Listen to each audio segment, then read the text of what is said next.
So I'm Nepomuk. I also work at the Chair of Product Development in Munich with Professor Lindemann. And as Mike already introduced, I want to present an approach called systematic partitioning in mechatronic product development by modeling structural dependencies. First of all, I want to clarify the term partitioning. In the area of mechatronic products, the term partitioning is usually used to describe the division of a system into certain parts or units. Usually they separate mechanic components, electrical components, and software components of a product. And often it's also called domain allocation. And in this presentation with systematic partitioning, I want to refer to to divide the work, all the work in the development of a mechatronic product. So not only the product and from the product perspective, but also the process and the organizational perspective. The outline of the presentation, I will give a short introduction, and then I want to present the approach. I give an overview of the approach first, and then I go into more details of every step. And I want to finish with an outlook showing some potential extensions of this approach, next steps, and also more kind of a philosophical vision what could happen next. So for the motivation, I want to use an academic example. Imagine we are a company developing machines, and we have a new innovation project or development project, and we want to develop a robotic palletizer. We have never done that before, but we already have some experience with robotics and all this stuff, so we're not new to this area. And usually how development looks like, we start with some conceptual models. How will the overall system look like, roughly? And then we go into more detailed design, build more detailed models, CAD models, and in the end we have the final product.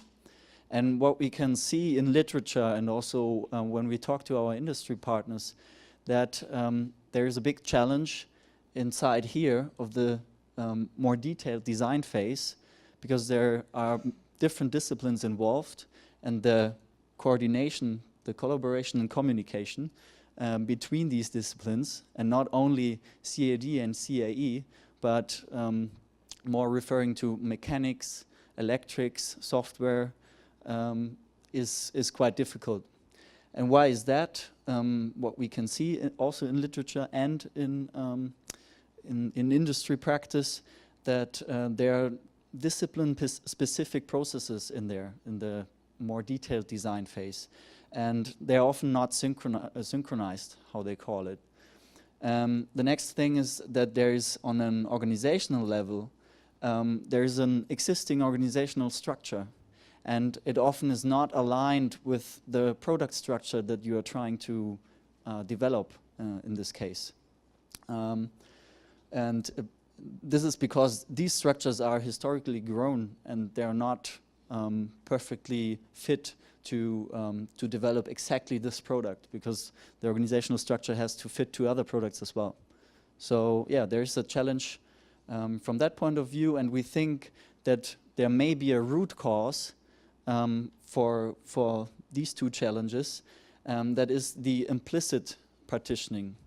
And what we can see also, there is some literature about partitioning in mechatronic product development, and also in practice we see that this partitioning, the division or the division of the system into different domains, is happening implicitly.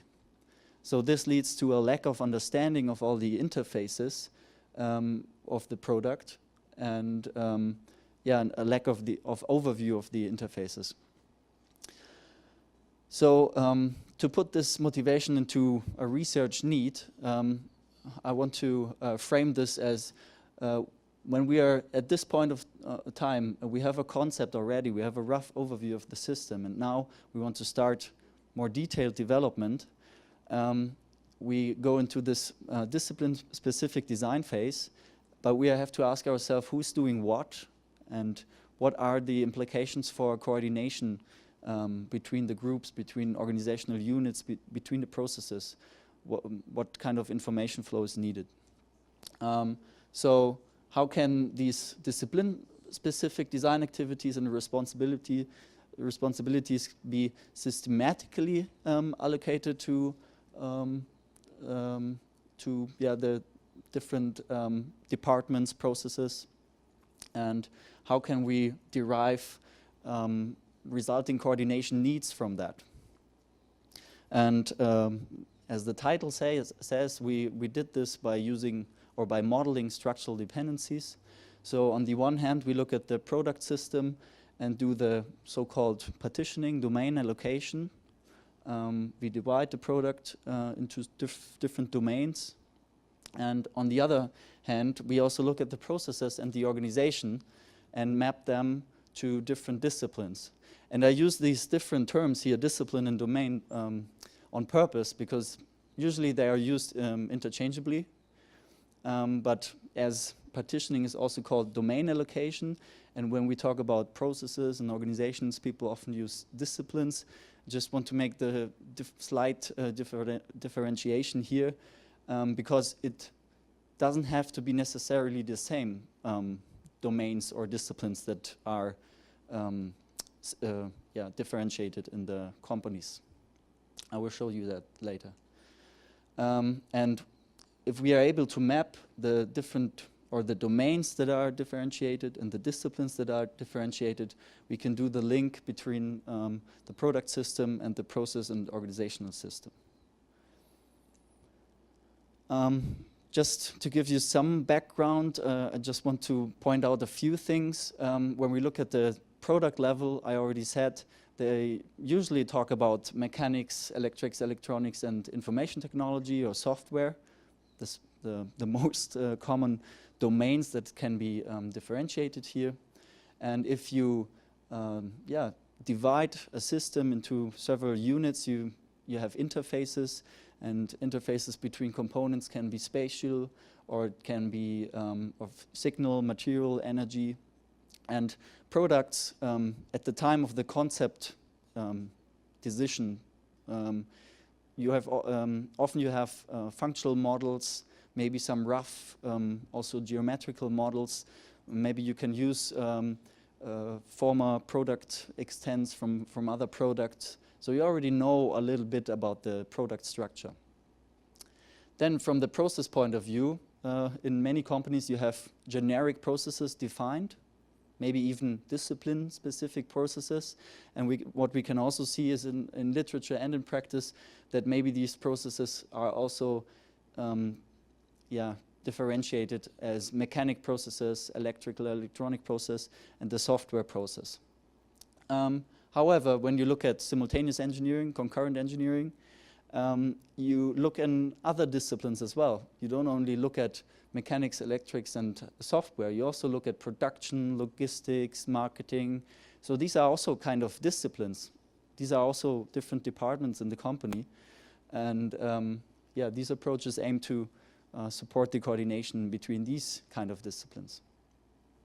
And at last but not least, on the organizational level, in our partner companies, they also have this division of departments in mechanics, electrics, electronics, and software.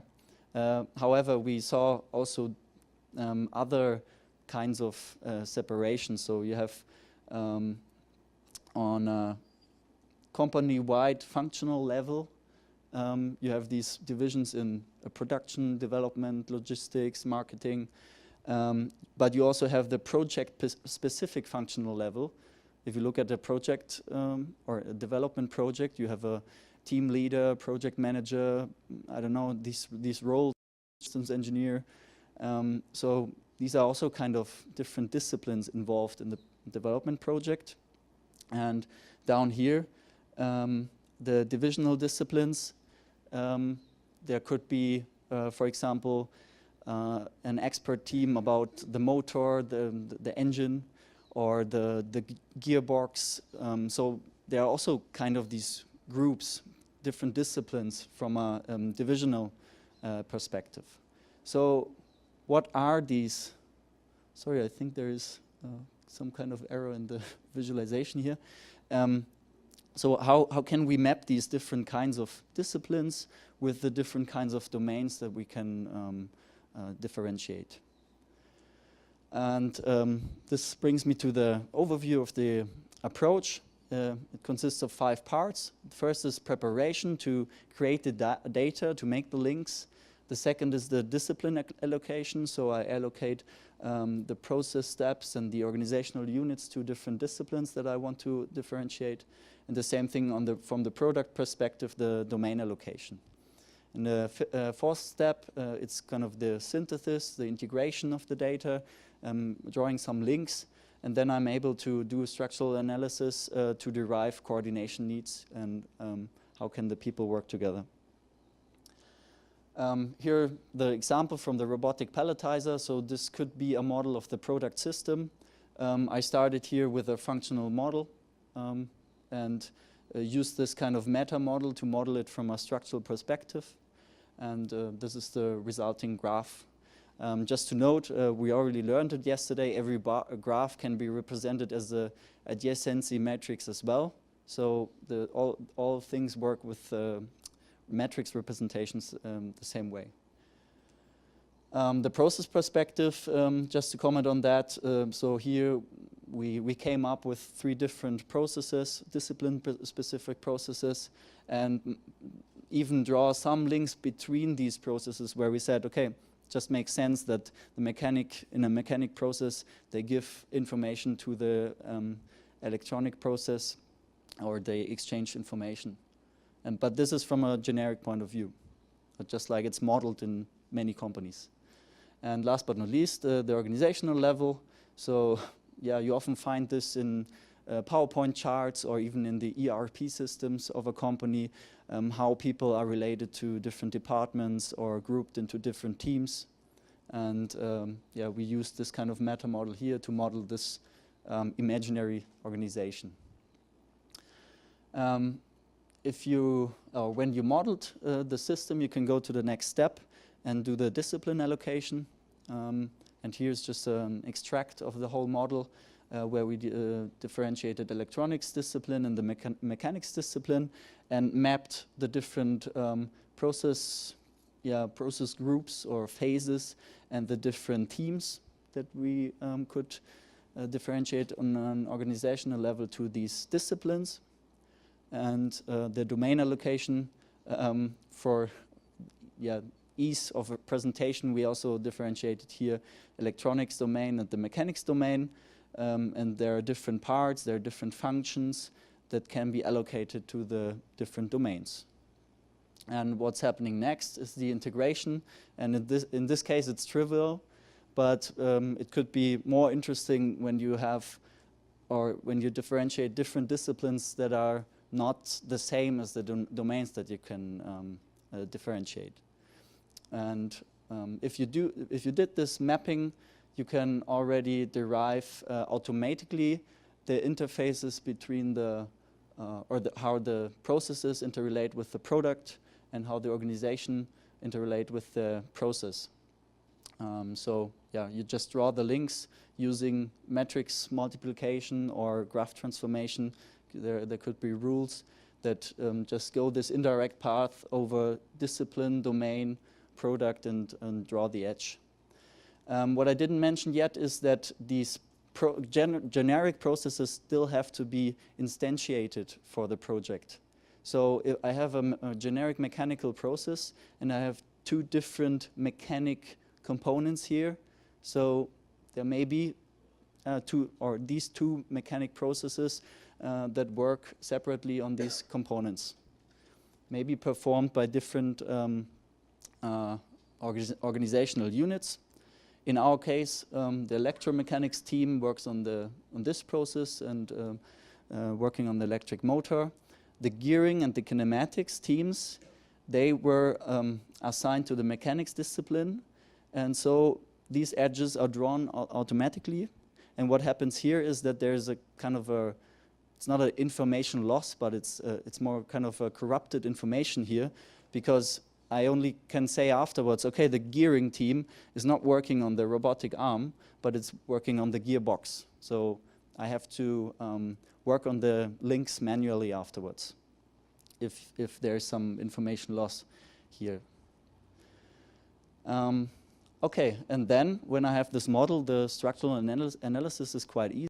So if there is an interface on the product perspective, from the product perspective, on the product level, I can imagine that there should be some communication, some information transfer in between these processes and in between these two organizational units. And I mean, that's nothing new. You could have looked at this interface before and just thought about, okay, which process will deal with that and who is involved in this process. And you could do all that implicitly. But because it's a complex system maybe, this implicit derivation of coordination needs is not always easy. So we think it's supporting making it explicitly. And so yeah, what is happening next? We can also, just like Sebastian showed us the patterns, there could be indirect relationships here as well, functional relationships that lead to coordination needs. And we think the power is now that there is information in the model about the interfaces, about who is doing what, and it can show us a list of potential coordination needs. Not every derived coordination need, not every derived indirect relation here could be a coordination need, because maybe a requirement already stated that this interface looks like that, so you don't have to talk to each other about that anymore. But there could be. And the modeling the structural or the structure of this project helps us to derive coordination means or measures. And in this case, I just wanted to show, for example, so there's a coordination need in between these process groups, but there's also already a interrelationship between these processes. So maybe the coordination need is already addressed. I don't have to do nothing. From the organizational point of view, the coordination is in between two different departments. So maybe, or two different teams which are part of two different departments. So yeah, maybe I should really define a measure that these two teams talk about, just as an example. Okay, to discuss that, what are the limits of this approach? I think by this modeling this project structure, we can answer the question who should talk to whom about what and when, because we linked all the information. We explicitly plan this coordination. We don't leave it to local judgment and local timing of the engineers working. The project manager can really address these issues explicitly. But still, this interpretation, what I just showed here, has to be done by the expert, by a project manager, or even by the engineers who are working in this project. So not everything can be automated here. And as always, or as you can see very often, modeling these kind of complex systems, the modeling effort is quite high. But what we think is that in future there's a big chance that this data can be derived automatically from existent IT systems. So the modeling effort wouldn't be that high anymore. But as you already saw as well, sometimes you lose information because you map two different organizational units to one discipline, and then you map these two, then you get corrupted information or loss of information. Yeah, and what we see is quite big potential is, or quite big advantage, that there are a lot of potential extensions. If you have these project data represented, you can have. I just want to point out a few. So I talked about the. You also go into a local view. Every engineer, who are the people you have to talk to, in which processes you have to talk to this and what are your interfaces. You can use extended data. We had this yesterday. It would be nice to model also the tool system, which tools are used, how are the interfaces because of that. And they could also be good indicators for the different domains and disciplines. And what I have here is important to say. So if you deal with a complex system, maybe there would be thousands of coordination needs, potentials of coordination needs, because there are thousands or a lot of interfaces. So you really need a way to prioritize these coordination needs. And but you could use structural data like criticality, like distance between people. Is it hard for them to communicate because they are in different departments or they are in the same team? So communication would be easier, and then the coordination need is maybe less important for me to plan a coordination measure. Yeah, so that's it. This would also be a kind of a vision that you can visualize the information in different ways, or the results as a table and with some indicators here. And last but not least, the outlook. So we are working on a software prototype that enables us to model this data. We are working on an industrial case study, and here's an extract from that. So you see it's already quite a bit of data. And what I asked yesterday, always the same question: how do we get the data into this graph or into the matrices that we are using? And I think we have to think more about how can we help people choosing the right meta model to transfer existing data into graphs like that. And my vision is that there could be a model-based project engineering, just like model-based systems engineering, that we can use for scheduling, capacity planning, optimization issues. So use even more DSM methodologies. Yeah, so with that, I would want to thank you and start the discussion.